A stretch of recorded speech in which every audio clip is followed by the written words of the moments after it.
السلام علیکم Haider wise YouTube channel کے ناظرین، خوش آمدید۔ آج ہم آپ کو بتائیں گے ایک مالدار شخص کا قصہ جو کہ بہت ہی دلچسپ ہے۔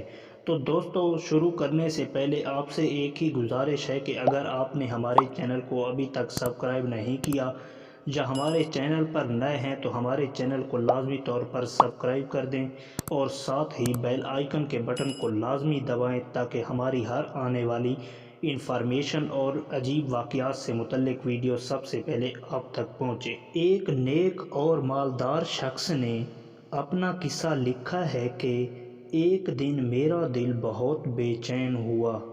ہر چند کوشش کی کہ دل بہل جائے، پریشانی کا بوجھ اتر جائے اور بے چینی کم ہو، مگر وہ بڑھتی ہی گئی۔ بالآخر تنگ آ کر باہر نکل گیا اور بے مقصد ادھر ادھر گھومنے لگا۔ اسی دوران ایک مسجد کے پاس سے گزر ہوا تو دیکھا کہ دروازہ کھلا ہوا ہے۔ فرض نمازوں میں سے کسی کا وقت نہیں تھا۔ میں بے ساختہ مسجد میں داخل ہوا کہ وضو کر کے 2-4 رکعت نماز ادا کرتا ہوں، ممکن ہے دل کو راحت ملے۔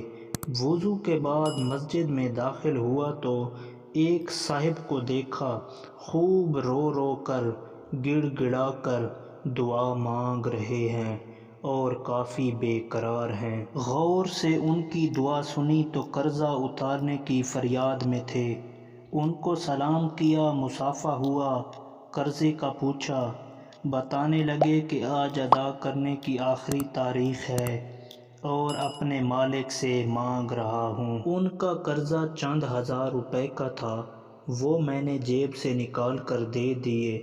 ان کی آنکھوں سے آنسو جھلک پڑے اور میرے دل کی بے چینی سکون میں بدل گئی۔ میں نے اپنا وزٹنگ کارڈ نکال کر پیش کیا کہ آئندہ جب ضرورت ہو مجھے فون کر لیں، یہ میرا پتہ ہے اور یہ میرا فون نمبر۔ انہوں نے دیکھے بغیر مجھے کارڈ واپس کر دیا اور کہا، نہ جناب، یہ نہیں، میرے پاس ان کا پتہ موجود ہے جنہوں نے آپ کو بھیجا ہے۔